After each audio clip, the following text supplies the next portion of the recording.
नमस्कार मेरे प्यारे दोस्तों, मैं वैभव एक बार फिर से आप सबका स्वागत करता हूं आपके अपने ऑनलाइन प्लेटफॉर्म पर। आप सभी मेरे भाई बहनों का बहुत बहुत स्वागत है। जल्दी से सारे लोग आ जाइए। इसके बाद आज के सेशन की हम लोग शुरुआत करेंगे और आज के सेशन में हम लोग सीटेट के एग्जाम को ध्यान में रखते हुए ईवीएस के क्वेश्चंस को करने वाले हैं। इन्वायरमेंट के क्वेश्चंस को करने वाले बहुत इंपॉर्टेंट क्वेश्चंस को करेंगे जो कि आपके एग्जाम में पूछे गए हैं और आगे भी आपके एग्जाम में पूछे जा सकते हैं। सीटेट के इन्वायरमेंट के क्वेश्चंस को करने वाले हैं और ये जो प्रश्न आज के सेशन में लोग करने वाले हैं, ये प्रश्न ऐसे प्रश्न हैं जो आपके पेपर 1 और पेपर 2 दोनों ही जगहों पर पूछे जा रहे हैं। तो बहुत इंपॉर्टेंट सेशन है। जितने मेरे भाई बहन जुड़ते चल रहे हैं सभी लोगों से निवेदन करूंगा कि जल्दी से एक बार आप सभी लोग अपने अपने स्तर पर शेयर कर दीजिए। चैनल पर पहली बार होंगे तो लाइक कर दीजिएगा, शेयर कर दीजिएगा ताकि बाकी साथी जो नहीं जुड़ पाए तो वो सारे लोग जुड़ जाएं। तो चलिए शुरू करेंगे आज की क्लास को। सीटेट के इन्वायरमेंट सेक्शन से प्रश्नों को हम लोग करने वाले हैं। चलिए, तो पहला प्रश्न आपके सामने है। निम्नलिखित विकल्पों में से कौन से पर्यावरणीय मुद्दे हैं? जल संरक्षण, कचरा निस्तारण, जनसंख्या वृद्धि। कोट के आधार पर आपको चुनाव करना है। तो 4 ऑप्शन आपको दिया गया है, बताइएगा क्या हो जाएगा। पर्यावरणीय मुद्दे कौन से हैं? तो जल संरक्षण होगा, कचरा निस्तारण होगा, जनसंख्या वृद्धि हो जाएगा, क्या हो जाएगा? चलिए जल्दी से बताइएगा। तो आपसे क्या कह रहा है? आपसे कह रहा है पर्यावरणीय मुद्दे। पर्यावरणीय मुद्दे आप जानते हो क्या होते हैं? पर्यावरणीय मुद्दे ऐसे मुद्दे होते हैं जो क्या करते हैं, जो प्रत्यक्ष अप्रत्यक्ष रूप से किसी भी तरीके से आपके पर्यावरण को प्रभावित करते हैं, वो सारे क्या हो जाएंगे? पर्यावरणीय मुद्दे में आ जाएंगे। ठीक है। अब यहाँ पर हम लोग बात करें अगर, तो जल संरक्षण की अगर हम लोग बात करें या फिर कचरा निस्तारण की बात करें या फिर जनसंख्या वृद्धि की बात करें, तो अगर हम लोग इन तीनों क्षेत्रों में बात करें कि अगर हम इनकी तरफ ध्यान नहीं देंगे तो ये कहीं ना कहीं हमारे पर्यावरण को क्या करते हैं? प्रभावित करते हैं। आपको पता है कि जल संरक्षण, जल ही जीवन है। जल को बचाने के उद्देश्य से, उसके प्रति जागरूकता फैलाने के उद्देश्य से क्या करते हैं? तो 22 मार्च को क्या करते हैं? तो 22 मार्च को जल दिवस मनाते हैं। ठीक है, क्या करते हैं? तो जल दिवस मनाते हैं। 22 मार्च को जल दिवस मनाते हैं लोगों को जागरूक करने के लिए कि जितनी आवश्यकता है उतना ही जल का इस्तेमाल कीजिए और ठीक है, बेवजह बेफजूल जो है जल का दोहन ना कीजिए। ठीक है, तो जल जो है ये क्या करता है? जल जो है ये हमारे पर्यावरणीय मुद्दा है। इससे हमारा पर्यावरण प्रभावित होता है। आप देखोगे कहीं बहुत अधिक जल है तो कहीं पर बिल्कुल भी जल नहीं है, पानी की बहुत ज्यादा समस्या है। कचरा निस्तारण की अगर हम लोग बात करें तो कचरा निस्तारण जो है तो ये भी हमारे पर्यावरण को प्रभावित करता है। इसकी वजह से क्या होता है? बहुत सारी जो है हमारे पर्यावरण में जो है, हमारे परिवेश में बहुत सारी बीमारियां और दिक्कतें होती हैं। तो इसके जो है ये भी हमारे पर्यावरणीय मुद्दे से जुड़ा हुआ है। साथ ही साथ जनसंख्या वृद्धि अगर हम लोग बात करेंगे तो ये भी हमारे पर्यावरण को प्रभावित करता है। जनसंख्या पर अगर ध्यान न दिया जाए और तेजी से जनसंख्या वृद्धि होने लगे तो आप देखोगे जनसंख्या वृद्धि के कारण भी बहुत सारी समस्याएं होती हैं, जैसे अशिक्षा हो गया, ठीक है, साक्षरता की कमी हो गया, बेरोजगारी हो गया, भूखमरी हो गया, जीवन स्तर का निम्न होना। तो बहुत सारी चीजें हैं जो जनसंख्या वृद्धि होने के साथ होती है और हमारे पर्यावरण को प्रभावित करती है। तो यहाँ पर क्या हो जाएगा? यहाँ पर आप आंसर कर दोगे ऑप्शन संख्या ए बी सी कर दोगे। ये तीनों के तीनों जो है वो क्या करते हैं? पर्यावरणीय मुद्दे, क्योंकि ये सभी प्रत्यक्ष अप्रत्यक्ष रूप से हमारे पर्यावरण को जो है प्रभावित करते हैं। ठीक है, तो ऑप्शन संख्या क्या हो जाएगा? ए बी सी हो जाएगा। ठीक है, डी वाला ऑप्शन आप कर दोगे। ऑप्शन संख्या आपका ए बी सी जो है ये बिल्कुल एकदम करेक्ट हो जाएगा। ठीक है, चलिए आगे बढ़ेंगे, अगले प्रश्न की तरफ चलेंगे। अगला प्रश्न जो हमारे सामने है, प्रायद्वीपीय भारत में कौन कौन से राज्य शामिल है? तो प्रायद्वीपीय भारत की बात हो रहा है। प्रायद्वीपीय भारत का मतलब आप समझ रहे हो। ठीक है, क्या हो जाएगा? तो ये आपका जो है, तो ये वाला जो क्षेत्र है ये आपका प्रायद्वीपीय भारत है। ठीक है, भारत के संदर्भ में अगर हम लोग बात करें तो ये प्रायद्वीपीय भारत है। प्रायद्वीप क्या होता है? अगर आपसे पूछ लिया जाए, अगर आपसे पूछ लिया जाए कि प्रायद्वीप क्या होता है, तब आप आंसर क्या करोगे? प्रायद्वीप क्या होता है? तो प्रायद्वीप जो है, भूमि का वह भाग जो 3 तरफ से क्या हो? जल से घिरा हो। ठीक है, भूमि का वह भाग, भूमि का वह भाग जो जो 3 तरफ से, जो 3 तरफ से जल से घिरा हो। ठीक है, क्या हो? तो जल से घिरा हो, प्रायद्वीप कहलाता है। ठीक है, भूमि का वह भाग जो 3 तरफ से जल से घिरा हो वो क्या होता है? वो प्रायद्वीप कहलाता है। ठीक है, जैसे यहाँ पर अगर लोग बात करें तो यहाँ पर आप देखोगे क्या है? तो यहाँ पर आप अरब सागर देखोगे, इधर की तरफ आपको बंगाल की खाड़ी दिख जाएगा और नीचे की तरफ अगर हम लोग बात करेंगे तो आपको हिंद महासागर दिख जाएगा। तो 3 तरफ से जल से घिरा है, तो ये प्रायद्वीप है। आपसे पूछ रहा है प्रायद्वीपीय भारत में कौन कौन से राज्य शामिल है? जल्दी से सारे लोग आंसर करेंगे, बताइएगा। इस वाले क्षेत्र में अगर हम लोग बात करें, प्रायद्वीपीय भारत में, दक्षिण भारत में अगर हम लोग बात करें तो इस वाले क्षेत्र में कौन कौन से राज्य शामिल है? क्या आंसर कर दोगे? क्या हो जाएगा? तो करेक्ट आंसर जो आप आंसर करिएगा वो आंसर करेंगे आप लोग ऑप्शन संख्या बी आंसर करेंगे। क्या हो जाएगा? तमिलनाडु। ठीक है, तमिलनाडु, केरल, कर्नाटक और आंध्र प्रदेश। तो ये 4 राज्य जो है मुख्य रूप से प्रायद्वीपीय भारत में फैले हैं। ऑप्शन संख्या क्या हो जाएगा, बी आंसर हो जाएगा। जितने लोग ऑप्शन संख्या बी आंसर कर रहे हैं बिल्कुल एकदम करेक्ट जाएंगे, ठीक है। अच्छा, यहीं से एक प्रश्न और निकल करके सामने आता है कि भारत की जो तटरेखा है, ठीक है, भारत की जो क्या है, तो भारत की जो तट रेखा है, तो तट रेखा से भी प्रश्न बन जाता है आपके एग्जाम में। तट रेखा की लंबाई कितनी है, तो आप आंसर कर दोगे 6100 किलोमीटर। भारत की जो तट रेखा है, जलीय सीमा, इसकी लंबाई कितनी है, 6100 किलोमीटर। और इसमें जब हम केंद्र शासित प्रदेशों को जोड़ देते हैं, तो केंद्र शासित प्रदेशों को जोड़ने के बाद जो इसकी लंबाई हो जाती है वो हो जाती है कितनी, तो 7500, लगभग 7500 किलोमीटर जो है इसकी लंबाई हो जाती है जब हम केंद्र शासित प्रदेशों को जोड़ देते हैं। तट रेखा पर कुल कितने राज्य स्थित हैं, तो 9 राज्य स्थित हैं, ठीक है। तट रेखा पर कुल कितने राज्य, तो 9 राज्य स्थित हैं। और सबसे लंबी तटरेखा वाले 4 राज्यों की अगर हम लोग बात कर ले, सबसे लंबी तटरेखा वाले 4 राज्य कौन कौन से हैं, तो आप आंसर करोगे गुजरात है, फिर आंध्र प्रदेश है, इसके बाद तमिलनाडु है, और इसके बाद अगर हम लोग बात करेंगे तो महाराष्ट्र है, ठीक है। क्या है, तो गुजरात है, ठीक है, आंध्र प्रदेश है, तमिलनाडु है और महाराष्ट्र। ये 4 सबसे लंबी तटरेखा वाले राज्य है। वहीं पर सबसे छोटी अगर आपसे तटरेखा की बात कर ले, तो सबसे छोटी तटरेखा जो है वो किसकी है, तो वो गोवा की है, ठीक है। सबसे छोटी तटरेखा किसकी है, गोवा की। सबसे लंबी तटरेखा वाले राज्य गुजरात, आंध्र प्रदेश, तमिलनाडु, महाराष्ट्र, ठीक है। तटरेखा पर कितने राज्य, 9 राज्य हैं। तटरेखा की लंबाई जो है वो 6100 किलोमीटर, और केंद्र शासित प्रदेशों को जोड़ देंगे तो क्या हो जाएगा, 7500 किलोमीटर हो जाएगा। क्लियर है। यहाँ पर क्या हो जाएगा, ऑप्शन संख्या बी बिल्कुल करेक्ट हो जाएगा, ठीक है।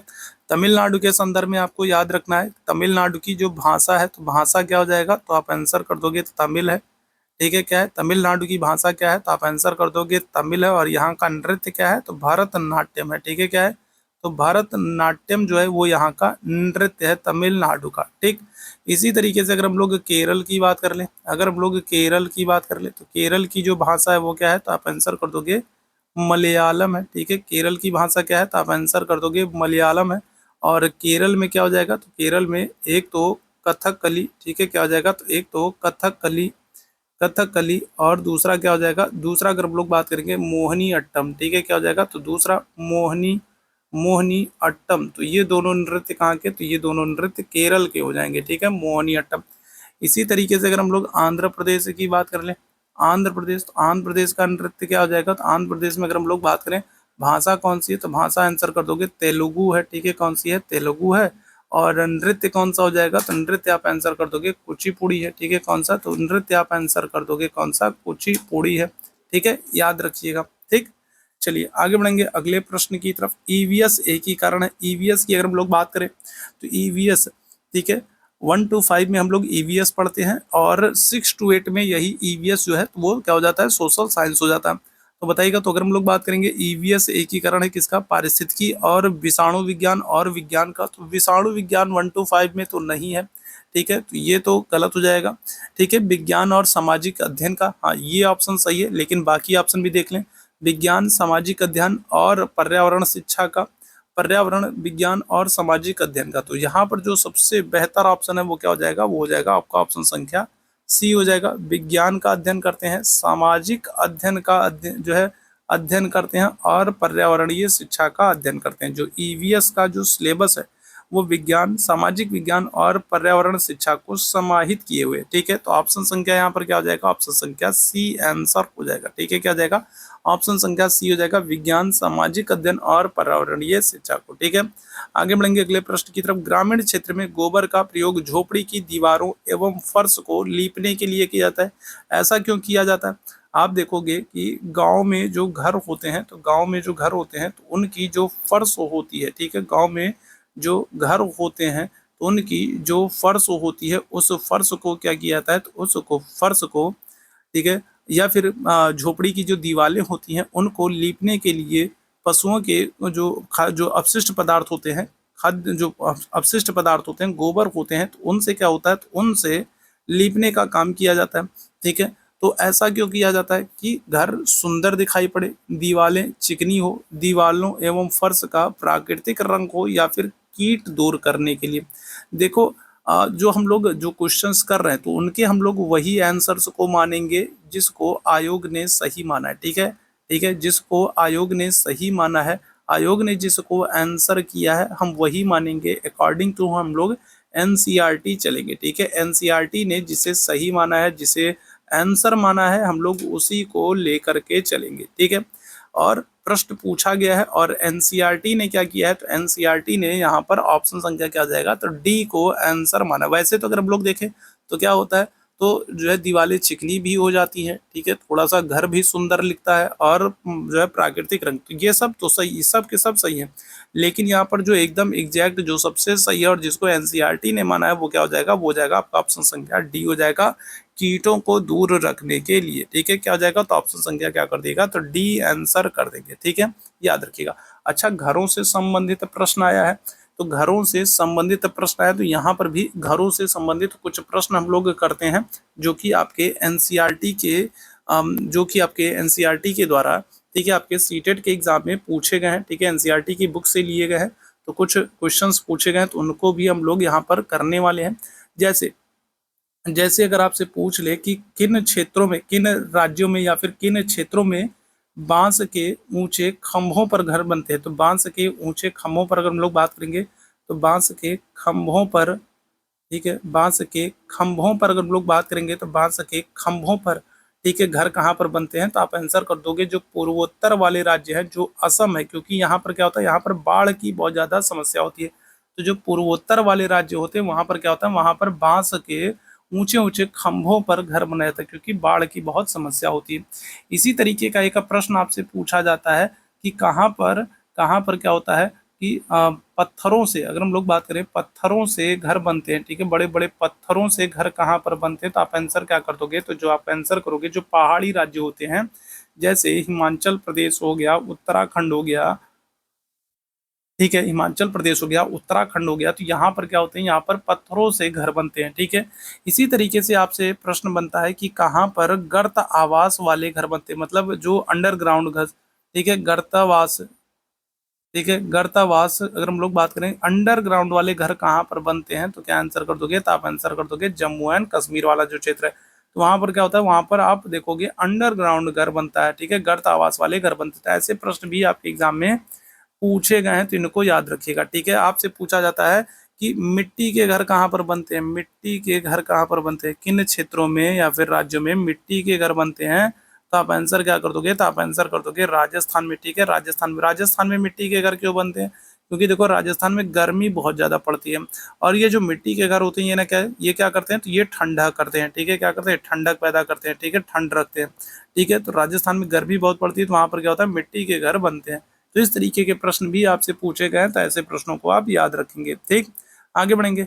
एजेंडा 21 1992 में शुरू किया गया। ये एक बहुत ही इंपॉर्टेंट पॉइंट है और इसको यहाँ पर मैंने ऐड कर दिया है। इसके बारे में आप लोग जानते रहिएगा, क्योंकि यहाँ से प्रश्न बनता है। एजेंडा 21 जो है, ये क्या है, तो ये 1992 में शुरू किया गया था। ठीक है, 1992 में कहाँ पर शुरू किया गया था, तो ब्राजील में एक शहर है। ठीक है, याद रखेंगे कहाँ पर, तो ब्राजील में अगर हम लोग बात करेंगे, तो ब्राजील में एक शहर है जिसका नाम है रियो डी जेनेरियो। ठीक है, क्या नाम है, तो ब्राजील में एक शहर है जिसका नाम है रियो डी जेनेरियो, और यहाँ पर क्या हो रहा है, 1992 में एक सम्मेलन बुलाया जा रहा है, जिसको क्या करते हैं, जिसको पहला पृथ्वी सम्मेलन नाम दिया गया। ठीक है, क्या किया गया, तो जिसको पहला पृथ्वी सम्मेलन नाम दिया गया। ठीक है, क्या हो जाएगा, तो ब्राजील में एक शहर है रियो डी जेनेरियो, और इस शहर में 1992 में एक सम्मेलन बुलाया गया, जिसे पहला पृथ्वी सम्मेलन नाम दिया गया।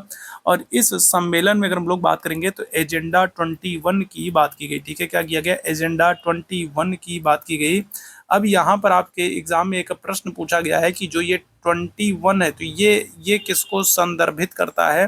ठीक है, एजेंडा 21 जो है, जिसकी बात हो रही है यहाँ पर पहले पृथ्वी सम्मेलन में ब्राजील के रियो डी जेनेरियो शहर में, तो ये एजेंडा 21 जो है, ये किसको किसको संबोधित कर रहा है, तो आप आंसर क्या करोगे, तो आप आंसर करोगे 21st सेंचुरी को। ठीक है, किसको, तो 21st सेंचुरी को याद रखिएगा। ठीक है, किसको, तो 21st सेंचुरी को, एजेंडा 21 जो ये 21 है, ये क्या कर रहा है, तो 21st सेंचुरी के 21वीं शताब्दी को संबोधित कर रहा है। ठीक है, और ये जो एजेंडा 21 1992 में जो शुरू किया गया था, तो इसका उद्देश्य क्या था? तो इसका उद्देश्य था हमारे पर्यावरण की सुरक्षा करना और पर्यावरण के प्रति लोगों में जागरूकता बढ़ाना और एक संदेश देना कि क्या चीजें करके हम अपनी पृथ्वी को, अपने पर्यावरण को बचा सकते हैं। तो इन्हीं के उद्देश्य से अगर हम लोग बात करेंगे तो पहला पृथ्वी सम्मेलन बुलाया गया था। आपसे डायरेक्ट प्रश्न पूछा गया है कि जो पहला पृथ्वी सम्मेलन है ये किस वर्ष, या फिर एजेंडा 21 किस वर्ष, ठीक है, और किस शहर में? तो ब्राजील के रियो डी जेनेरियो शहर में। और 21 ये तो पूछा ही गया कि एजेंडा 21 जो है तो ये किसको संदर्भित करता है, तो ये तो आपसे पूछा ही गया, तो ये भी याद रखिएगा, महत्वपूर्ण है, ठीक है। भारत में ठंडे रेगिस्तान मानसून से प्रभावित क्यों नहीं होती, बताइएगा। तो अगर हम लोग बात करेंगे भारत में ठंडे रेगिस्तान, अच्छा, अगर आपसे पूछ ले कि भारत में सबसे बड़ा ठंडा रेगिस्तान कौन सा है, ठीक है, अगर आपसे क्या कर ले, अगर आपसे पूछ ले भारत में सबसे बड़ा जो ठंडा रेगिस्तान है, ठीक है, जो सबसे बड़ा ठंडा रेगिस्तान है तो वो कौन सा है? तो आप आंसर क्या करोगे? तो आप आंसर कर दोगे लद्दाख, ठीक है। क्या है? तो लद्दाख जो है ये भारत में सबसे बड़ा ठंडा रेगिस्तान है, ठीक है। भारत में सबसे बड़ा ठंडा रेगिस्तान लद्दाख है, ठीक है। तो आपसे प्रश्न कह रहा है भारत में जो ठंडे रेगिस्तान है वो मानसून से प्रभावित क्यों नहीं होते हैं? आपको आंसर करना है, ठंडे रेगिस्तान में गर्मियां जो है गर्मियां बहुत अधिक और बेहद ठंडी सर्दियां होती, मतलब गर्मी बहुत ज्यादा होती है, और ठंडियों में बात करेंगे तो ठंडियाँ बहुत ज़्यादा होती हैं। ठंडे रेगिस्तान में हवा बहुत कम होती है। ठंडे रेगिस्तान हिमालय की वृष्टि छाया प्रदेश में होते हैं। ठंडे रेगिस्तान बहुत ऊंचाई पर होते हैं। तो पांचवें प्रश्न का आंसर करेंगे, क्या हो जाएगा? जो ठंडे रेगिस्तान होते हैं वो मानसून से प्रभावित क्यों नहीं होते, क्या रीजन होगा? चलिए जल्दी से सारे लोग आंसर करेंगे पांचवें प्रश्न की तरफ। क्या हो जाएगा करेक्ट आंसर? हम लोग बात करेंगे तो यहाँ पर आंसर कर दोगे आप लोग ऑप्शन संख्या सी आंसर कर दोगे। क्या हो जाएगा? जो ठंडे रेगिस्तान होते हैं, ठीक है, वो हिमालय की वृष्टि छाया प्रदेश में होते हैं और जिसकी वजह से ये मानसून से प्रभावित नहीं होते। अब वृष्टि छाया प्रदेश क्या है? जैसे देखो यहाँ पर, जैसे अगर हम लोग बात करें, मान लो यहाँ पर ये पहाड़ी है, ठीक है, यहाँ पर क्या है? यहाँ पर ये पहाड़ी है, ठीक। अब यहाँ पर मान लीजिएगा क्या हो रहा है, यहाँ पर ये मान लो मानसून है, ठीक है, यहाँ पर क्या है? तो यहाँ पर ये मानसून है। अब ये मानसून आएगा और यहाँ पर क्या करेगा? यहाँ पर इस पहाड़ी से टकरा करके यहीं पर क्या कर देगा? यहीं पर वर्षा कर देगा, ठीक है। क्या हो जाएगा? तो मानसून यहाँ पर टकरा करके इसी तरफ वर्षा कर देगा। और फिर जब यहाँ से ये मानसून आगे बढ़ेगा तो क्या होगा? तो अब इसके पास ना तो पानी है बरसाने के लिए और ना ही कोई जगह है जिससे वो टकरा करके वर्षा करे। तो यहाँ पर अगर हम लोग बात करेंगे तो पहाड़ी के बाद आपको यहाँ पर समतल क्षेत्र, पहली चीज तो देखने को मिलेगा। दूसरी चीज, बादलों के पास पानी भी कम है। तो यहाँ पर जब बादल ये पहुंचेगा, यहाँ पर जब ये मानसून पहुंचेगा तो यहाँ पर क्या करेगा? तो यहाँ पर ये मानसून वर्षा नहीं करता है। और ये वाला जो क्षेत्र है, यही क्षेत्र क्या होता है? यही वाला क्षेत्र कहलाता है वृष्टि छाया क्षेत्र कहलाता है, ठीक है। क्या हो जाएगा? तो यही वाला जो क्षेत्र है, यही वाला क्षेत्र वृष्टि छाया क्षेत्र कहलाता है, ठीक है। तो यहाँ पर क्या होंगे? तो यहाँ पर ठंडे रेगिस्तान होते हैं और यहाँ पर क्योंकि मानसून वर्षा नहीं करता है, ठीक है, वृष्टि छाया क्षेत्र में पड़ते हैं, इसलिए यहाँ पर क्या हो जाता है? बहुत ज्यादा प्रभाव नहीं होता है, ठीक है। तो ऑप्शन संख्या क्या कर दिएगा? तो सी आंसर कर देंगे, ठीक है। चलिए आगे बढ़ेंगे अगले प्रश्न की तरफ। अगला प्रश्न, ठीक है, 15 ग्राम प्रति मिलीलीटर और घनत्व और 3 ml आयतन वाले किसी वस्तु का द्रव्यमान क्या होगा? छठवें प्रश्न का आंसर कर दिएगा। क्या हो जाएगा बताइएगा? छठवें प्रश्न की तरफ चलेंगे हम लोग। चलिए जल्दी से सारे मेरे भाई बहन बताएंगे, छठवें प्रश्न की तरफ चलेंगे हम लोग। चलिए जल्दी से बताइएगा क्या हो जाएगा। तो आपसे क्या कह रहा है? 15 ग्राम प्रति मिलीलीटर घनत्व और 3 ml आयतन वाले किसी वस्तु का द्रव्यमान क्या हो जाएगा? छठवें प्रश्न की बात करेंगे, क्या आंसर करिएगा। तो देखिए यहाँ पर अगर हम लोग बात करें, अगर हम लोग किसकी बात करते हैं? अगर हम लोग घनत्व की बात करते हैं, ठीक है, किसकी? घनत्व की बात करते हैं। तो घनत्व क्या होता है? घनत्व की बात करेंगे तो द्रव्यमान बटे आयतन, ठीक है। क्या हो जाएगा? तो द्रव्यमान द्रव्यमान बटे क्या हो जाएगा? आयतन हो जाएगा। द्रव्यमान बटे क्या हो जाएगा? आयतन हो जाएगा, ठीक है। इसी तरीके से अगर हम लोग द्रव्यमान की बात कर लें, आपसे क्या कर रहा है? आपसे द्रव्यमान पूछ रहा है। तो द्रव्यमान की अगर हम लोग बात करेंगे तो द्रव्यमान क्या कह रहा है? तो द्रव्यमान बराबर हो जाएगा घनत्व घनत्व गुणे क्या हो जाएगा? आपका आयतन हो जाएगा, ठीक है। क्या हो जाएगा? तो घनत्व गुणे क्या हो जाएगा? आपका आयतन हो जाएगा, ठीक है। अब यहाँ पर अगर लोग बात करें तो यहाँ पर अगर हम लोग बात करें तो क्या हो रहा है? तो आपका घनत्व कितना कह रहा है? तो घनत्व आपका 15 कह रहा है और आयतन की बात करेंगे कितना कह रहा है? 3 कह रहा है। तो क्या हो जाएगा? तो अगर हम लोग बात करेंगे तो आप आंसर कर दोगे 45 कर दोगे। क्या हो जाएगा? ऑप्शन संख्या क्या हो जाएगा? ऑप्शन संख्या सी आंसर कर दोगे। क्या हो जाएगा? 45 कर दोगे। क्लियर है? तो ये ध्यान रखिएगा, ठीक है। चलिए आगे बढ़ेंगे। ताजमहल के पीलेपन के लिए कौन जिम्मेदार है बताइएगा। प्रश्न कई बार पूछा जा चुका है। ताजमहल के पीलेपन के लिए कौन उत्तरदायी है। नाइट्रोजन डाइऑक्साइड है, सल्फर डाइऑक्साइड है, सल्फर है या फिर क्लोरीन है बताइएगा। लास्ट तक बने रहिएगा, लास्ट में मैं आप लोगों को कुछ और चीजें बताऊंगा। ठीक है, तो लास्ट तक बने रहिएगा, लास्ट में मैं आप लोगों को कुछ और चीजें बताऊंगा। ठीक है, सीटेट के एग्जाम को ध्यान में रख करके कुछ और चीजें मैं आप लोगों को बताऊंगा, तो लास्ट तक बने रहिएगा। ताजमहल के पीलेपन के लिए कौन जिम्मेदार है। नाइट्रोजन डाइऑक्साइड है, सल्फर डाइऑक्साइड है या फिर क्लोरीन है। ठीक है, क्या हो जाएगा बताइएगा। तो करेक्ट आंसर हम लोग कर देंगे सल्फर डाइऑक्साइड। ठीक है, ताजमहल पर जो ताजमहल की जो टाइल्स है, जो संगमरमर है, उस पर अगर हम लोग बात करेंगे तो पीले रंग की एक परत जम रही है, और उसका कारण क्या है अगर हम लोग बात करेंगे तो वह है सल्फर डाइऑक्साइड। ऑप्शन संख्या क्या हो जाएगा। ऑप्शन संख्या बी आंसर कर दोगे। ठीक है, क्या आ जाएगा। तो ऑप्शन संख्या अगर हम लोग बात करेंगे तो बी आंसर कर दोगे। ठीक है, ताजमहल जो है ये कहाँ पर है, तो ये आगरा में है। ठीक है, कहाँ पर है, तो ताजमहल जो है ये आगरा में है। और कौन सी नदी के किनारे है, तो यमुना नदी के किनारे ताजमहल जो है ये आगरा में है, यमुना नदी के किनारे है। और किसने बनवाया था, तो शाहजहां ने बनवाया था। ठीक है, किसने बनवाया था, तो शाहजहां ने। अगर हम लोग बात करेंगे तो शाहजहां ने अपनी पत्नी की याद में, ठीक है, इनकी पत्नी का नाम क्या था, तो इनकी पत्नी का नाम था मुमताज महल। ठीक है, क्या नाम था, तो इनकी पत्नी का नाम था मुमताज महल। और पत्नी की याद में इन्होंने आगरा में यमुना नदी के किनारे ताजमहल बनवाया था। और ताजमहल पर जो है अब सल्फर डाइऑक्साइड के कारण क्या हो रहा है, पीलेपन की एक परत जम रही है, प्रभावित हो रहा है। ठीक है, ऑप्शन संख्या क्या हो जाएगा, तो बी आंसर कर दोगे। ठीक, चलिए ठीक है। अच्छा, जो ये पीलेपन की अगर हम लोग बात करेंगे, ठीक है, बताइएगा। तो पीलेपन की अगर हम लोग बात करेंगे तो जो ये पीलापन हो रहा है, तो ये कहीं ना कहीं अगर हम लोग बात करेंगे तो अम्लीय वर्षा। ठीक है, क्या हो रहा है, तो अम्लीय वर्षा के कारण है। ठीक है, क्या है, अम्लीय वर्षा के कारण है। आपको बताना है, मुझे कमेंट करके आप सभी मेरे भाई बहनों को बताना है कि अम्लीय वर्षा सबसे पहले कब और कहाँ पर हुई थी। ठीक है, सबसे पहले अम्लीय वर्षा सबसे पहले कब और कहाँ पर हुई थी, ये आपको बताना है। ठीक है, क्या हो जाएगा, तो सबसे पहले कब और कहाँ पर अम्लीय वर्षा हुई थी, तो ये आप लोगों को मुझे बताना है। ठीक है, चलिए आगे बढ़ेंगे। कौन सी अदिश राशि है बताइएगा, क्या हो जाएगा, कौन सी अदिश राशि है, क्या आंसर करेंगे बताइएगा। चलो जल्दी से सारे लोग आंसर करेंगे, क्या हो जाएगा बताइएगा, क्या हो जाएगा। तो जिसमें अगर हम लोग बात करेंगे तो जिसमें क्या होता है, अदिश और सदिश आपने पढ़ा होगा। जिसमें अगर हम लोग बात करेंगे मात्रा, और मात्रा के साथ साथ अगर हम लोग बात करेंगे दिशा, दोनों।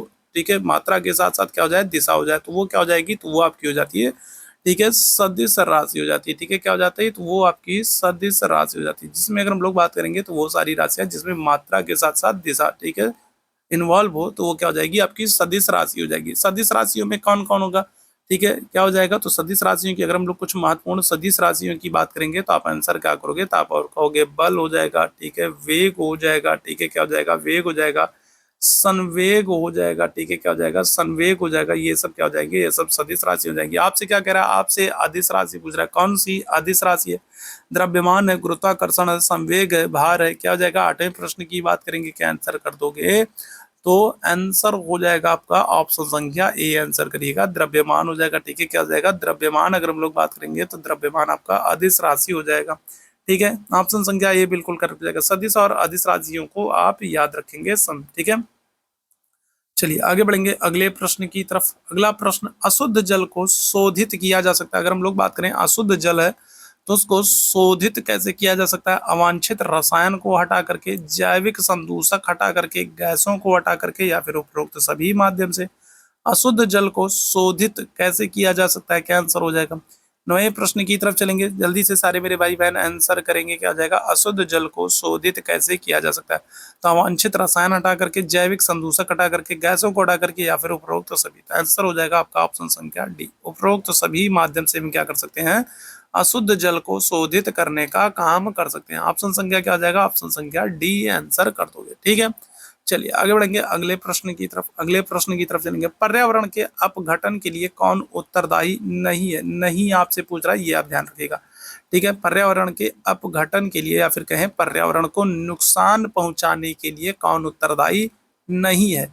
कौन सा एक ऐसा कारण है जो पर्यावरण को नुकसान नहीं पहुंचाता है, तो ठोस अपशिष्ट फेंकना, वनोन्मूलन करना, जीवाश्म ईंधन का प्रयोग करना, सौर ऊर्जा का प्रयोग करना। तो कौन सा एक ऐसा कारण है जो पर्यावरण को, ठीक है, नुकसान नहीं पहुंचाता है, पर्यावरण के अपघटन के लिए उत्तरदायी नहीं होता है। देखो, ठोस अपशिष्ट जो पदार्थों को आप फेंकते हो, ठीक है, जो ऐसे पदार्थ जो आपके यूज के नहीं है, जो अपशिष्ट हैं, खराब पदार्थ हैं, उनको पर्यावरण में आप खुले में फेंक देते हो तो कहीं ना कहीं हमारा पर्यावरण जो है वो उससे क्या होता है, उससे प्रभावित होता है, गंदगी फैलती है, बीमारी फैलती है, ठीक है, बहुत सारी चीजें होती है। वनोन्मूलन करते हो, अगर आप वनों का उन्मूलन करते हो, पेड़ों की कटाई करते हो, तो उससे भी क्या हो रहा है, उससे भी पर्यावरणीय समस्याएं उत्पन्न हो रही हैं, ठीक है, उससे भी पर्यावरणीय समस्याएं जो है वो उत्पन्न हो रही हैं।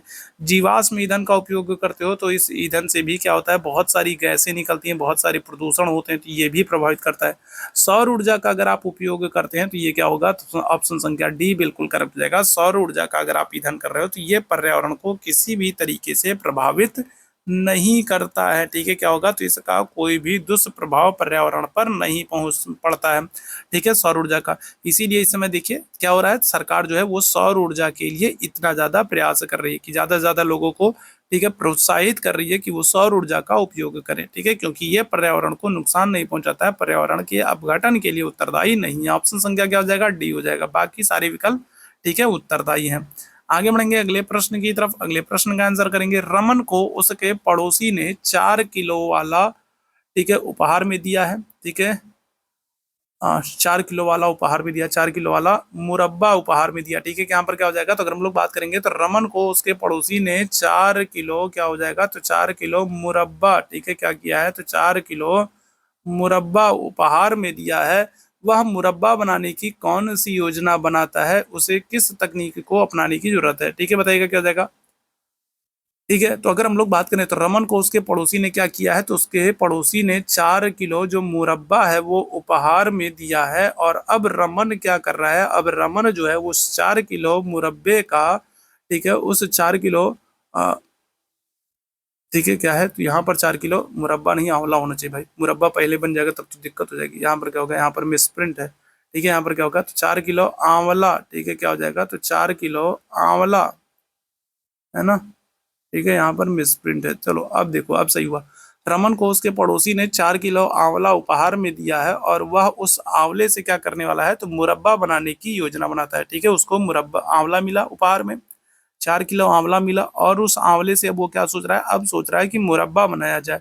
तो मुरब्बा बनाने के लिए उसको कौन सी तकनीकी का इस्तेमाल करना होगा, संरक्षण होगा, परिरक्षण होगा, अपघटन होगा, या फिर पाश्चरीकरण हो जाएगा, बताइएगा। 11वें प्रश्न की बात करेंगे। 11वें प्रश्न की बात करेंगे तो रमन को उसके पड़ोसी ने 4 किलो आंवला, ठीक है, क्या कर दिया है, आंवला उपहार में दे दिया है, और वह मुरब्बा बनाने की योजना बना रहा है, तो उसे कौन सी तकनीक को अपनाना होगा। 11वें प्रश्न की बात करेंगे, संरक्षण है, परिरक्षण है, अपघटन है, पाश्चरीकरण है।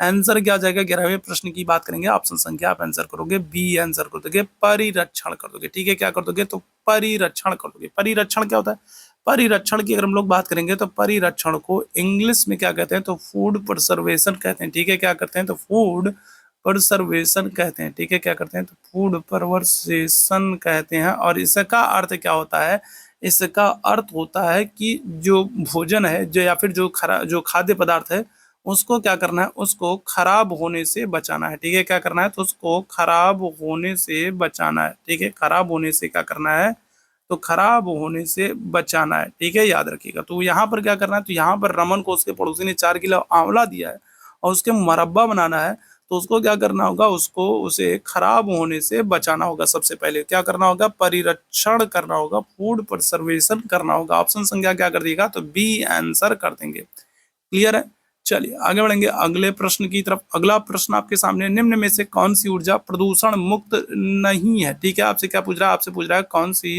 कौन सी ऊर्जा है जो पर्यावरण प्रदूषण मुक्त नहीं है, तो बताइएगा क्या हो जाएगा।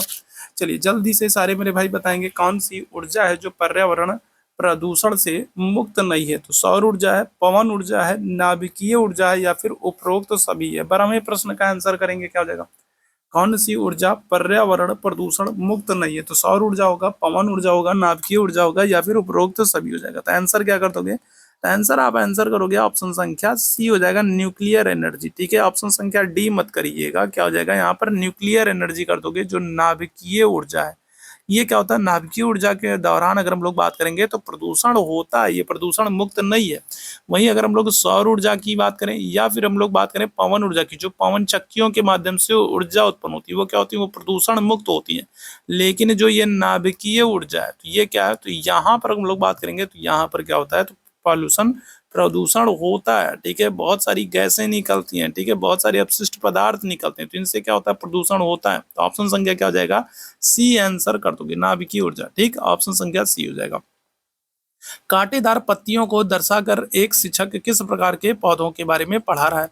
ठीक है, तो अगर हम लोग बात करें कि एक शिक्षक है और वो कांटेदार पत्तियों के बारे में अपने छात्रों को बता रहा है, तो वो कौन से पौधों के बारे में बच्चों को पढ़ा रहा है, स्थलीय पौधों के बारे में, जलीय पौधों के बारे में, मरुस्थलीय पौधों के बारे में, या फिर उपरोक्त सभी के बारे में। एक शिक्षक अपने छात्रों को कांटेदार पत्तियों को दर्शाकर एक जो है पढ़ाने का प्रयास कर रहा है। कांटेदार जो पत्तियां हैं उनको दिखा करके वृक्ष के विषय में बताने की बात कर रहा है। तो आपको बताना है कि वो वृक्ष किस प्रकार का होगा, स्थलीय होगा, जलीय होगा, मरुस्थलीय होगा, या फिर उपरोक्त सभी होगा। चलिए जल्दी से बताएंगे क्या हो जाएगा। तो यहाँ पर आप आंसर जो करोगे वो आंसर कर दोगे मरुस्थलीय। कांटेदार वृक्ष की अगर हम लोग बात करें तो आपको पता है कांटेदार जो वृक्ष होते हैं, जो कटीली वनस्पतियां होती है, वो कहाँ पर होती है, मरुस्थलीय क्षेत्रों में होती है। ऑप्शन संख्या क्या हो जाएगा, सी हो जाएगा। अच्छा, यहाँ से एक और प्रश्न बन जाता है कि मरुस्थलीय क्षेत्र में जो वृक्ष होते हैं, ठीक है, मरुस्थलीय अगर हम लोग बात करें, ध्यान से समझिएगा, बहुत ही महत्वपूर्ण पूछा गया प्रश्न है। मरुस्थलीय क्षेत्रों में, ठीक है, मरुस्थलीय क्षेत्रों में उगने वाले वृक्ष को क्या करते हैं, मरुस्थलीय क्षेत्र में उगने वाले जो वृक्ष होते हैं, तो इन वृक्षों को क्या करते हैं, तो मरुस्थलीय क्षेत्र में उगने वाले वृक्षों को जीरो फाइट कहते हैं। ठीक है, क्या करते हैं, तो जीरो फाइट कहते हैं। ये आपसे पूछा गया, याद रखिएगा। ठीक है, क्या हो जाएगा, मरुस्थलीय क्षेत्र में उगने वाले वृक्षों को क्या करते हैं, तो जीरो फाइट कहते हैं, याद रखेंगे। ठीक है, यहाँ पर क्या हो जाएगा, ऑप्शन संख्या सी हो जाएगा। जो शिक्षक है वो अपने छात्रों को मरुस्थलीय वृक्ष और वनस्पतियों के बारे में जानकारी दे रहा है। ऑप्शन संख्या क्या हो जाएगा, सी बिल्कुल करेक्ट हो जाएगा। मरुस्थलीय वृक्ष आपको कहाँ पर देखने को मिलेंगे, तो मरुस्थलीय वृक्ष जो है वो आपको ऐसी जगहों पर देखने को मिलेंगे जहां पर 50 सेंटीमीटर से क्या हो रही है, कम वर्षा हो रही है। ठीक है, क्या हो रही है, जहां पर 50 सेंटीमीटर या फिर उससे कम वर्षा हो रही है, वहां पर आपको क्या हो जाएंगे, मरुस्थलीय वृक्ष देखने को मिलेंगे। और मरुस्थलीय क्षेत्रों में उगने वाले जो वृक्ष होते हैं वो जीरो फाइट कहलाते हैं, याद रखिएगा। ऑप्शन संख्या सी बिल्कुल करेक्ट हो जाएगा। ठीक है, कौन सा पक्षी है जो स्वयं के घोंसले का निर्माण नहीं करता, बताइएगा, कौन सा पक्षी है जो स्वयं के घोंसले का निर्माण नहीं करता, अपना घोंसला नहीं बनाता है। कौवा, गौरैया, कोयल, या फिर बुलबुल, बताइएगा क्या हो जाएगा। 14वें प्रश्न की बात करेंगे, क्या हो जाएगा बताइएगा। तो कोयल कौन सा पक्षी है जो स्वयं के घोंसले का निर्माण नहीं करता। ये प्रश्न पक्षियों से भी देखो प्रश्न पूछा गया है। पक्षियों के संदर्भ में अगर हम लोग बात करें तो याद रखिएगा, जो पक्षी होते हैं, ठीक है, तो पक्षियों की जो आंखें होती हैं, तो आंखों में क्या होती है, पुतली होती है। तो आपको याद रखना है कि पक्षी जो है अपने आंखों की पुतली, ठीक है, क्या करते हैं, तो पुतली जो होती है, पक्षियों की आंखों की जो पुतली होती है, पुतली को पुतली को नहीं घुमा सकते, ये याद रखिएगा। ठीक है, क्या होता है, जो है पुतली को नहीं घुमा पाते हैं या सकते हैं। ठीक है, याद रखिएगा। ठीक है, तो जो पक्षी होते हैं वो क्या करते हैं, तो वो अपने आंखों की पुतली को नहीं घुमा पाते हैं, जिसके कारण उन्हें देखने के लिए क्या करना पड़ता है, जिसके कारण उन्हें देखने के लिए अपनी पूरी गर्दन घुमानी पड़ती है, याद रखिएगा। जिसके कारण उन्हें देखने के लिए क्या करना पड़ता है, उन्हें देखने के लिए अपनी पूरी गर्दन घुमाना पड़ता है। ठीक है, क्या करना पड़ता है, तो अपनी पूरी पूरी गर्दन को, ठीक है, गर्दन को घुमाना पड़ता है। तो ये याद रखेंगे आप सभी लोग। ठीक है, जैसे हम लोग क्या होता है, हम लोग, ठीक है, हम लोग बात करें, हम मनुष्य लोग बात करें, तो हम लोग क्या करते हैं, बिना गर्दन घुमाए अपनी पुतली को घुमा करके क्या कर सकते हैं, साइड में काफी हद तक देख सकते हैं। लेकिन अगर हम लोग पक्षियों की बात करें तो पक्षियों की पुतली नहीं घूमती है, तो उनको क्या करना पड़ता है, तो उनको, ठीक है, बगल में देखने के लिए उनको क्या करना पड़ेगा, उनको पूरी की पूरी अपनी गर्दन ही घुमाना पड़ता है। ठीक, दूसरी चीज, एक प्रश्न आपसे पूछा जाता है कि कौन सा पक्षी है जिसकी, ठीक है, जिसकी क्या हो जाएगी, जिसकी आंखें सामने की तरफ होती हैं। ठीक है, अगर हम लोग बात करें जैसे, ठीक है, जैसे हम लोग बात करें तो कौन से पक्षी होते हैं, पक्षियों की आंखें जो होती है वो साइड में होती है। लेकिन आपसे पूछा जाए कौन सा पक्षी जिसकी आंखें सामने की तरफ होती हैं, तो आप आंसर क्या करोगे, सामने की तरफ होती हैं, तो क्या हो जाएगा, तो आप आंसर करोगे उल्लू की। ठीक है, किसकी, तो उल्लू की आंखें जो होती हैं वो आप देखोगे तो सामने की तरफ होती हैं। दूसरी चीज आप याद रखिएगा, पूछा जाता है कि कौन सा पक्षी जो अपनी गर्दन को मैक्सिमम जो है जो है मैक्सिमम घुमा सकता है, रोटेट कर सकता है, तो वो भी याद रखिएगा उल्लू है। ठीक है, क्या है, तो उल्लू है। ठीक है, 180 डिग्री से अधिक तक जो है ये अपनी गर्दन को, ठीक है, क्या कर सकता है, उल्लू अपनी गर्दन घुमा सकता है, याद रखिएगा। ठीक है, उल्लू क्या कर सकता है, तो अपनी गर्दन घुमा सकता है। ठीक है, अपनी गर्दन घुमा सकता है। तो पक्षियों से भी कई बार आपसे प्रश्न पूछा गया है। यहाँ पर भी एक प्रश्न पूछा गया है, कौन सा पक्षी अपना घोंसला नहीं बनाता, तो आप आंसर किसको कर दोगे, कोयल को कर दोगे। ठीक है, कोयल क्या करेगा, कोयल जो है ये अपना घोंसला नहीं बनाती है, और ये अपना क्या करेगी, ये अपना अंडा जो है वो, ठीक है, क्या करेगी, कौवे के घोंसले में ले जा करके रख देगी, और कौवा क्या करेगा, उसका खूब बढ़िया से पालन पोषण करेगा, उसको लगेगा कि ये उसका ही, ठीक है, अंडा है। बाद में जब बच्चे निकलेंगे तब पता चलेगा कि ये तो मामू बना दिया, ठीक है, ये उल्लू बना दिया। तो क्या हो जाएगा, तो कोयल के संदर्भ में याद रखिएगा, ये क्या करती है, अपना घोंसला नहीं बनाती, ये क्या करेगी, ये कौवे के घोंसले को देखेगी और फिर वहां पर क्या करेगी, धीरे से जाकर के अपने अंडों को छोड़ देगी। ठीक है, याद रखेंगे। तो ऑप्शन संख्या क्या हो जाएगा आपका, ऑप्शन संख्या सी आंसर कर देंगे। ठीक, चलिए आगे बढ़ेंगे अगले प्रश्न की तरफ। कौन सा महासागर है जो ऑस्ट्रेलिया के पश्चिम में और अफ्रीका के पूर्व में स्थित है। यहाँ पर बताइएगा, देखो सबसे पहले तो हम लोग बात कर लेते हैं, ये है अफ्रीका महाद्वीप। ठीक है, क्या है, तो अगर हम लोग बात कर ले तो ये है अफ्रीका महाद्वीप है आपका, ये है अफ्रीका महाद्वीप। अफ्रीका महाद्वीप के पूर्व में आपसे पूछ रहा है। अब यहाँ पर हम लोग बात कर लें, रुको अच्छे से बना ही देता हूँ। ठीक है, ठीक है, चलो यहाँ पर हम लोग बात कर लें तो ये अपना प्यारा भारत हो गया। ठीक है, और इधर अगर हम लोग बात कर लेंगे तो इधर क्या हो जाएगा, तो इधर की तरफ ऑस्ट्रेलिया महाद्वीप हो गया। ठीक है, क्या हो गया, तो ये ऑस्ट्रेलिया महाद्वीप हो गया। ठीक है, ये अफ्रीका महाद्वीप हो गया। ऑस्ट्रेलिया महाद्वीप के आपसे क्या कह रहा है, पश्चिम में कह रहा है। ठीक है, और अफ्रीका महाद्वीप के पूर्व में कह रहा है। तो ये जो बीच वाला क्षेत्र है, यहाँ पर आपका कौन सा महासागर हो जाएगा, बताइएगा क्या हो जाएगा। भारत की अगर हम लोग बात करें तो भारत के नीचे, ठीक है, अगर हम लोग बात करें कौन सा महासागर हो जाएगा, तो आंसर कर दोगे आप लोग हिंद महासागर हो जाएगा। ऑप्शन संख्या क्या हो जाएगा, ऑप्शन संख्या बी आंसर कर देंगे। ठीक है, कौन सा महासागर, ऑस्ट्रेलिया के पश्चिम में और अफ्रीका के पूर्व में, तो आंसर क्या कर दोगे, हिंद महासागर हो जाएगा। ठीक, आगे बढ़ेंगे अगले प्रश्न की तरफ। कौन सा एक वृक्ष का उदाहरण है, ठीक है, बताइएगा क्या हो जाएगा। तुलसी है, गुलाब है, मेहंदी है, बरगद है, बताइएगा कौन सा एक वृक्ष का उदाहरण है। देखो अगर हम लोग पौधों की बात करें, ठीक है, अगर हम लोग पौधों की बात करें और वृक्ष की बात करें, पौधों की बात करें और वृक्ष की बात करें, तो इनमें, ठीक है, कुछ अंतर होते हैं। ठीक है, अगर हम लोग पौधों की बात करें तो पौधे क्या होते हैं, पौधे जो होते हैं ये छोटे होते हैं। ठीक है, नाजुक होते हैं, छोटे होते हैं, नाजुक होते हैं। जबकि वहीं वृक्षों की अगर हम लोग बात करेंगे तो वृक्ष क्या होते हैं, तो वृक्ष जो होते हैं वो विशाल होते हैं। ठीक है, क्या होते हैं, बड़े होते हैं, विशाल होते हैं। इनकी जड़ें जो होती है खतरनाक वाली, भयंकर वाली होती है। तो अब जल्दी से बता दो कौन क्या बताएगा, कौन वृक्ष का उदाहरण हो जाएगा। तो आप देखोगे तुलसी, गुलाब, मेहंदी, ये सब क्या है, तो ये सब छोटे और नाजुक पौधे हैं। ठीक है, यहाँ पर हम लोग बात करेंगे तो क्या हो जाएगा, तो बरगद जो है वो वृक्ष का उदाहरण है। ठीक है, बड़ा होता है, विशाल होता है ना, रात में देखो तो अजीब ही डरावना सा लगता है। ठीक है, तो ऑप्शन संख्या क्या हो जाएगा, ऑप्शन संख्या यहाँ पर डी आंसर कर दोगे। बरगद क्या है, तो ये वृक्ष का उदाहरण है। ठीक, आगे बढ़ेंगे अगले प्रश्न की तरफ। रेशम की रासायनिक प्रकृति क्या होती है, बताएगा। रेशम की कार्बोहाइड्रेट है, वसा है, या फिर प्रोटीन है, वसीय अम्ल है, तो क्या हो जाएगा। 17वें प्रश्न की बात करें, देखो जो रेशम है, तो ये रेशम को प्राप्त करने के लिए क्या करते हैं, तो रेशम कीट पालन किया जाता है। ठीक है, क्या करते हैं, तो रेशम को प्राप्त करने के लिए रेशम के कीड़ों को क्या किया जाता है, पालन किया जाता है, उनको पाला जाता है, जिसको हम लोग क्या करते हैं, जिसको सेरीकल्चर कहते हैं। ठीक है, जिसको क्या करते हैं, जिसको सेरीकल्चर कहता है। रेशम कीट पालन को क्या करते हैं, सेरीकल्चर कहते हैं। और जो ये रेशम कीट होते हैं, इनके लार्वा से क्या होता है, तो इनके लार्वा से अगर हम लोग बात करेंगे तो इनके लार्वा से, ठीक है, रेशम बनाया जाता है। ठीक है, जो रेशम कीट होते हैं उनके लार्वा से क्या होता है, रेशम तैयार होता है। ठीक है, रेशम तैयार किया जाता है। रेशम कीट पालन को क्या करते हैं, सेरीकल्चर कहते हैं। और जो ये रेशम कीट होते हैं ये शहतूत के वृक्ष पर देखने को मिलते हैं। ठीक है, कौन से वृक्ष पर, तो शहतूत के वृक्ष पर रहते हैं, याद रखिएगा।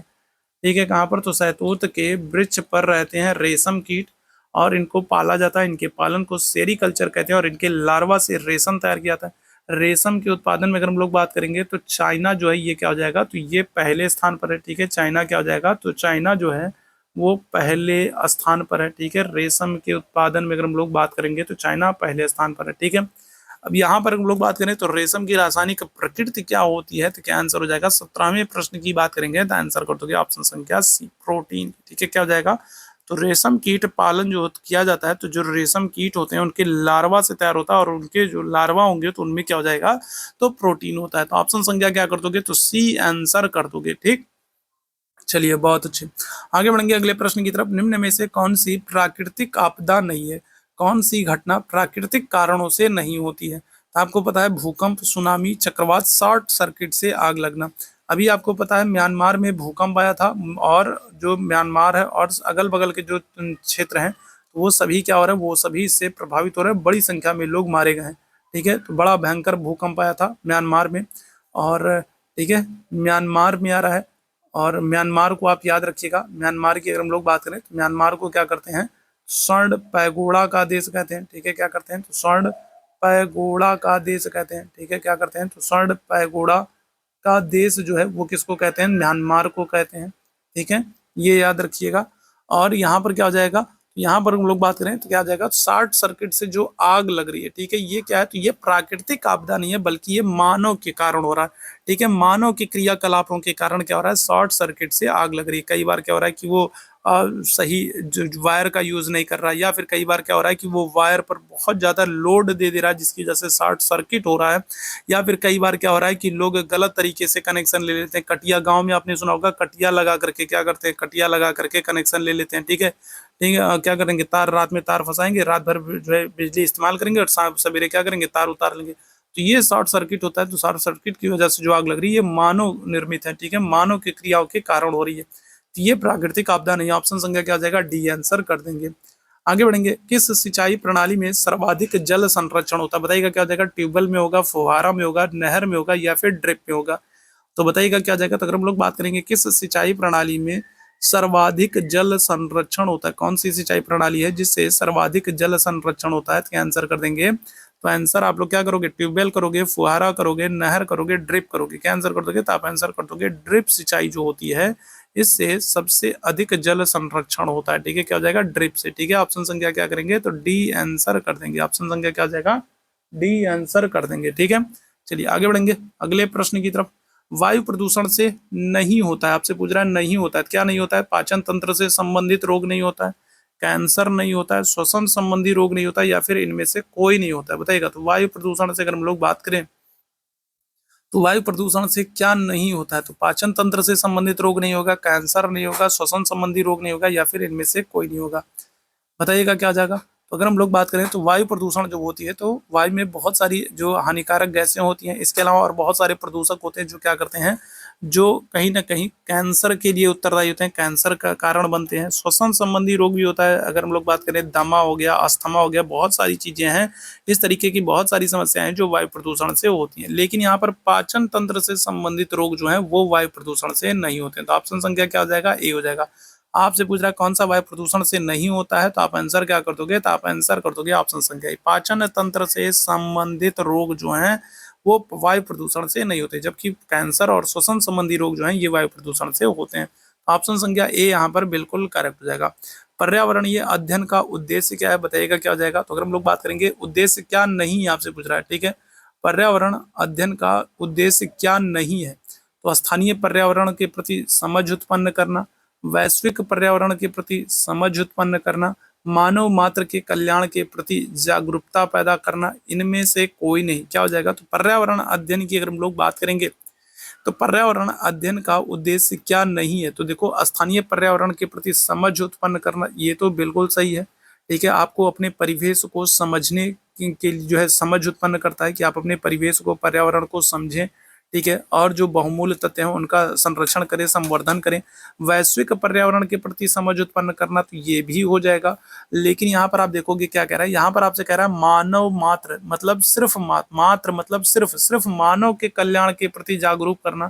तो ये पर्यावरण अध्ययन का उद्देश्य नहीं है। ऑप्शन संख्या क्या हो जाएगा, सी हो जाएगा। जहां पर मात्र लगा हो, जहां पर सिर्फ लगा हो, जहां पर सिर्फ केवल लगा हो, तो वो ऑप्शन क्या हो जाएगा, जान लीजिएगा, पूरी तरीके से मान लीजिएगा कि कहीं ना कहीं वो ऑप्शन गलत है।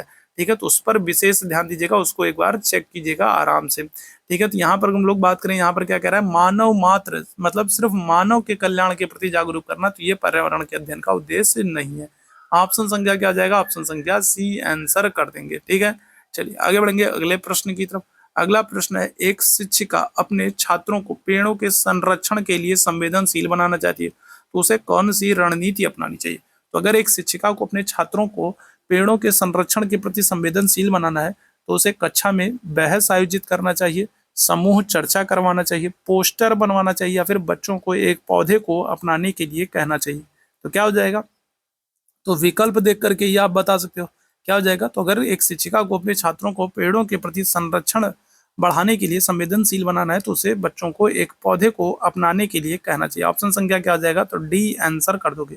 ठीक है, शिक्षिका को चाहिए कि वो क्या करे, वो बच्चों को एक एक पौधा दे दे और उनको जिम्मेदारी दे दे कि अब आप क्या करोगे, आप इसमें रोज पानी डालोगे या फिर इसमें और भी जो चीजें हैं वो करोगे।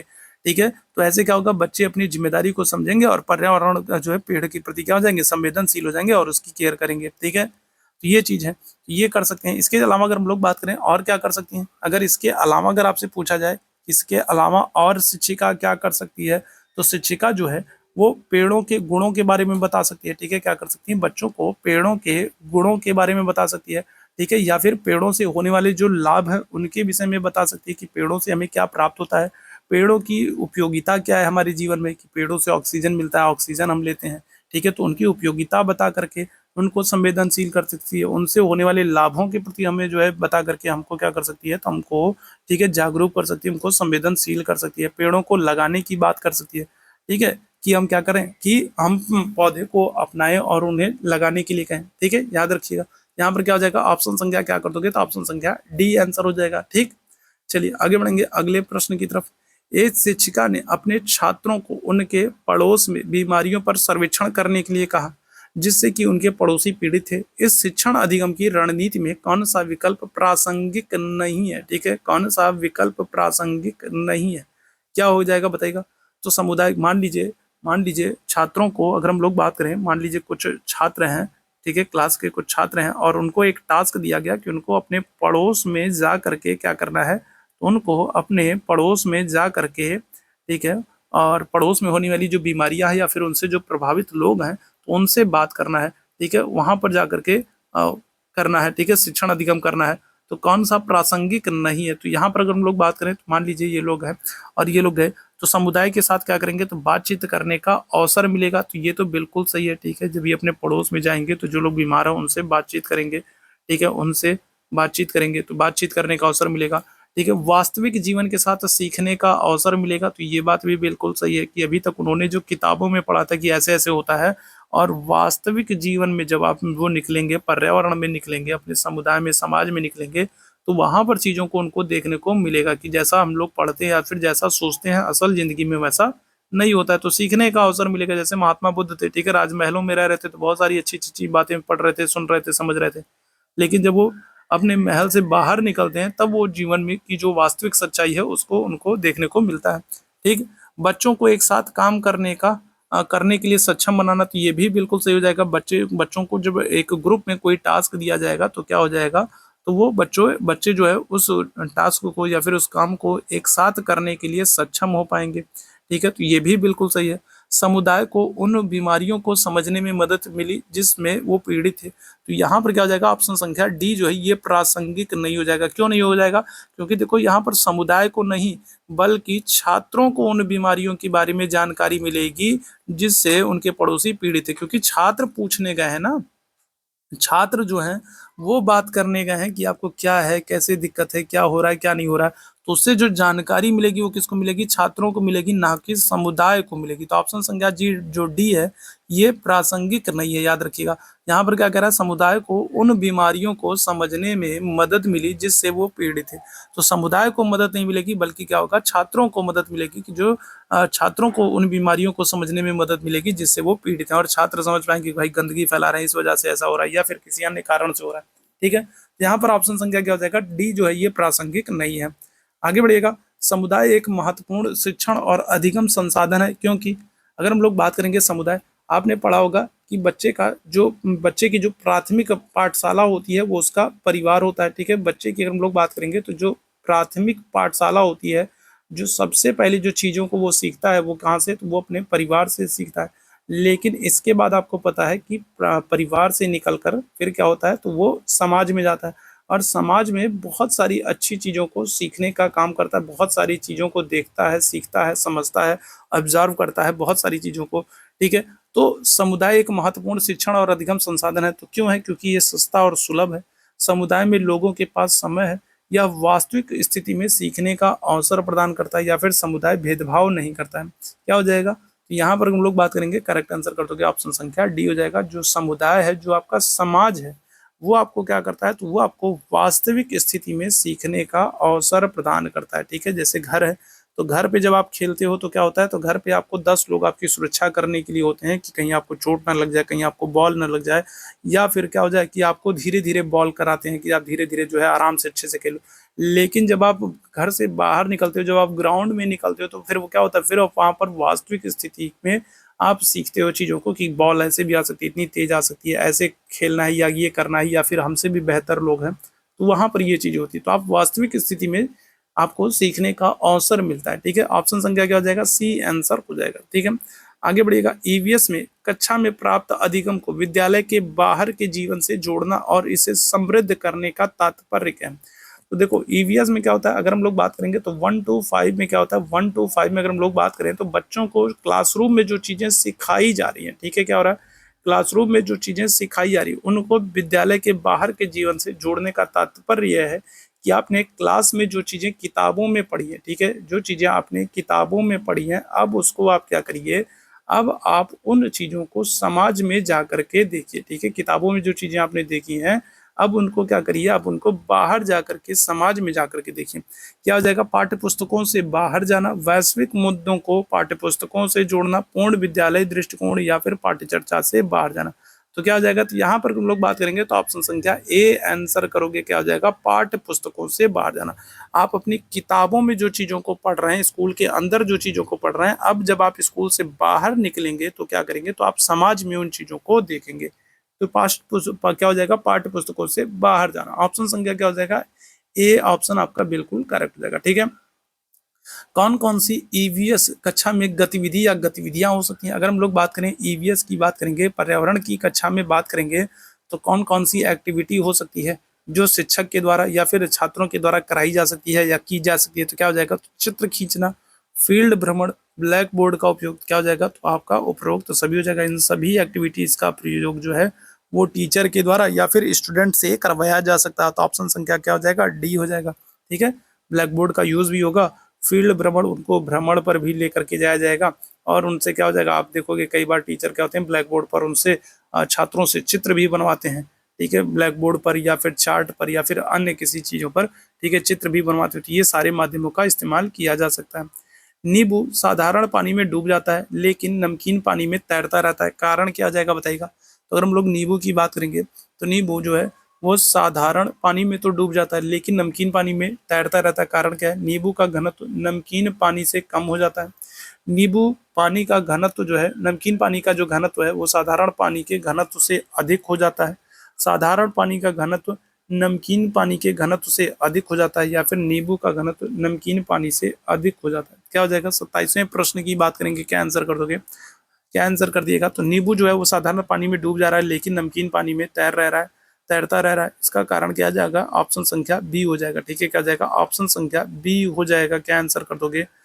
क्या हो जाएगा? तो आंसर कर दोगे ऑप्शन संख्या बी, नमकीन पानी का जो घनत्व है, ठीक है, नमकीन पानी का जो घनत्व है वो साधारण पानी के घनत्व से अधिक हो जाता है, ठीक है। क्या हो जाता है? तो अगर हम लोग बात करें तो नमकीन पानी का जो घनत्व है वो साधारण पानी के घनत्व से अधिक हो जाता है। ऑप्शन संख्या क्या कर दोगे? तो बी आंसर कर दोगे, और यही कारण होता है कि नींबू पानी में डूब जाता है, ठीक है। आगे बढ़ेंगे अगले प्रश्न की तरफ। पके हुए चावल रेफ्रिजरेटर में अपेक्षाकृत लंबे समय तक परिरक्षित किया जा सकता है, कारण क्या है? अगर हम लोग बात करेंगे जो पके हुए चावल है तो उनको रेफ्रिजरेटर में अगर हम लोग बात करें तो लंबे समय तक उनको हम क्या कर सकते हैं? तो उनको सुरक्षित रख सकते हैं। कारण क्या होता है कि रेफ्रिजरेटर में रेफ्रिजरेटर में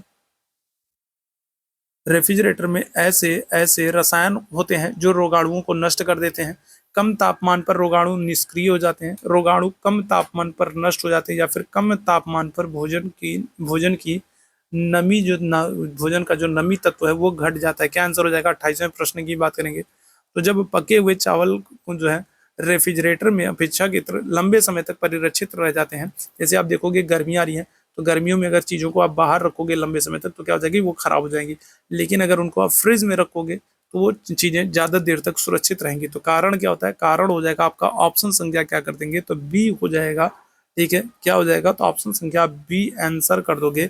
कम तापमान पर भी रोगाणु जो होते हैं वो क्या हो जाते हैं, निष्क्रिय हो जाते हैं, और इस वजह से रेफ्रिजरेटर में, फ्रिज में जो चीजें आप रखते हो वो ज्यादा देर तक सुरक्षित रहती हैं। ऑप्शन संख्या बी हो जाएगा। ठीक है, आगे बढ़िएगा अगले प्रश्न की तरफ। चिपको आंदोलन की शुरुआत कब हो रही है, बताएगा। चिपको आंदोलन की अगर हम लोग बात करेंगे तो चिपको आंदोलन ये उत्तराखंड की अगर हम लोग बात करेंगे तो उत्तराखंड के चमोली जिले में, ठीक है, कहाँ पर, तो उत्तराखंड का अगर हम लोग बात करें कौन सा जिला है, तो चमोली जिला है।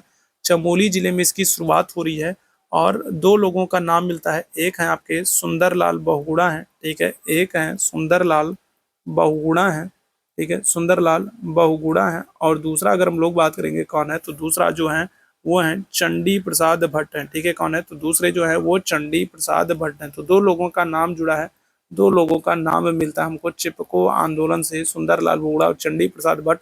चिपको आंदोलन जो है उत्तराखंड के चमोली जिले में शुरू हो रहा है और यहीं चमोली जिले में अगर हम लोग बात करेंगे तो आपको फूलों की घाटी भी देखने को मिलेगा। ठीक है, क्या हो जाएगा, तो उत्तराखंड के चमोली जिले में अगर हम लोग बात करेंगे तो आपको फूलों की घाटी देखने को मिलेगा। और जो ये चिपको आंदोलन है ये पेड़ों को कटने से बचाने के लिए शुरू किया गया था। कब, 1973 में। ऑप्शन संख्या क्या हो जाएगा, तो बी आंसर हो जाएगा। ठीक है, 1973 हो जाएगा। आगे बढ़ेगा, मानचित्र पढ़ने के लिए जरूरी बताइएगा, क्या हो जाएगा। तो अगर हम लोग बात करें मानचित्र पढ़ना है तो उसके लिए जरूरी कौशल क्या हो जाएंगे, तो स्थान, दूरी और दिशाओं की सापेक्ष स्थिति को समझने की योग्यता, ड्राइंग और पेंटिंग में कुशलता, ग्लोब पर स्थित दर्शाने के लिए गणनाओं का उपयोग करने की योग्यता, या फिर उपरोक्त में से कोई नहीं। तो अगर आपको मानचित्र का यूज करना है तो आपके पास जरूरी कौशल कौन से होने चाहिए। आपने मैप खरीदा है, मानचित्र खरीदा है और आपको उसको समझना है तो आपके पास कौन से कौशल होने चाहिए, तो ऑप्शन संख्या आपका क्या हो जाएगा, ए हो जाएगा। आप कहोगे स्थान, दूरी और दिशाओं की सापेक्ष स्थिति को समझने की योग्यता होनी चाहिए। ठीक है, तो ये आज के सेशन में हम लोगों ने 30 प्रश्न किया है। ठीक है, हम लोग दो दो दिन लेकर के चलेंगे। जैसे अगर हम लोग बात कर लें तो मंडे और ट्यूसडे की अगर हम लोग बात कर लें तो मंडे और ट्यूसडे 2 दिन हम लोग क्या करेंगे, तो मंडे और ट्यूसडे 2 दिन हम लोग एनवायरनमेंट करेंगे। ठीक है, 2 दिन हम लोग एनवायरनमेंट के क्वेश्चंस को करेंगे। इसके बाद अगर हम लोग बात करेंगे तो वेडनेसडे आपका हो गया और आपका जो थर्सडे हो गया। तो इन 2 दिन हम लोग क्या करेंगे, तो इन 2 दिन हम लोग, ठीक है, साइकोलॉजी के, ठीक है, किसके, तो साइकोलॉजी के क्वेश्चंस को करेंगे। साइकोलॉजी के क्वेश्चंस और टीचिंग एप्टीट्यूड के क्वेश्चंस को करेंगे। साइकोलॉजी और टीचिंग एप्टीट्यूड के क्वेश्चंस को करेंगे। और इसके बाद अगर हम लोग फ्राइडे और सैटरडे की बात करेंगे तो फ्राइडे और सैटरडे को हम लोग क्या करेंगे, तो हम लोग सीटेट में हिंदी के जो क्वेश्चंस बनते हैं तो उनको भी हम लोग करेंगे। क्लियर है, ठीक है। और संडे को हम लोग क्या करेंगे, संडे को ओवरऑल हम लोग जो है इन सभी का एक जो है क्वेश्चंस करेंगे। ठीक है, एक सेट करेंगे। ठीक है, तो संडे को हम लोग क्या करेंगे, संडे को हम पूरा ओवरऑल हम लोग करेंगे ईवीएस के क्वेश्चन, साइकोलॉजी और टीचिंग एप्टीट्यूड के क्वेश्चन, साथ ही हिंदी के क्वेश्चंस को भी हम लोग करेंगे। क्लियर है, तो ये आज का महत्वपूर्ण सेशन है। सेशन पसंद आया हो तो सेशन को लाइक कीजिएगा, शेयर कीजिएगा। चैनल पर पहली बार होंगे तो सब्सक्राइब जरूर कीजिएगा। ठीक है, आप लोग लाइक और शेयर करोगे तो फिर मैं जल्दी ही सोच रहा हूँ कि सीटेट की जो एसएसटी की जो थ्योरी वाली क्लास है उसको भी शुरू किया जाए। ठीक है, लेकिन वो तभी शुरू होगी जब चीज़ों को आप लोग लाइक और शेयर करोगे, अपना सपोर्ट बनाए रखोगे तब। ठीक है, तभी मैं क्या करूँगा, तो सीटेट का जो एसएसटी वाला जो पोर्शन है 90 नंबर के लिए जो आपका पेपर होगा तो उसके लिए थ्योरी की क्लास शुरू करने की बात कर रहा हूँ, सोच रहा हूँ। ठीक है, तो चलिए अभी के लिए बस इतना ही करेंगे। डेली ये क्लास शाम को 7 बजे से होगी, तो जुड़ना ना भूलिएगा। लाइक शेयर कर दीजिए। टेलीग्राम चैनल से नहीं जुड़े हैं तो टेलीग्राम चैनल से जुड़ जाइएगा। लिंक आपको चैट बॉक्स में दिख रहा है, वहीं पर आपको इस क्लास की पीडीएफ मिल जाएगी। तो अभी के लिए बस इतना ही करेंगे। थैंक यू सो मच आप सभी लोगों को मेरे साथ जुड़ने के लिए। Thank you so much.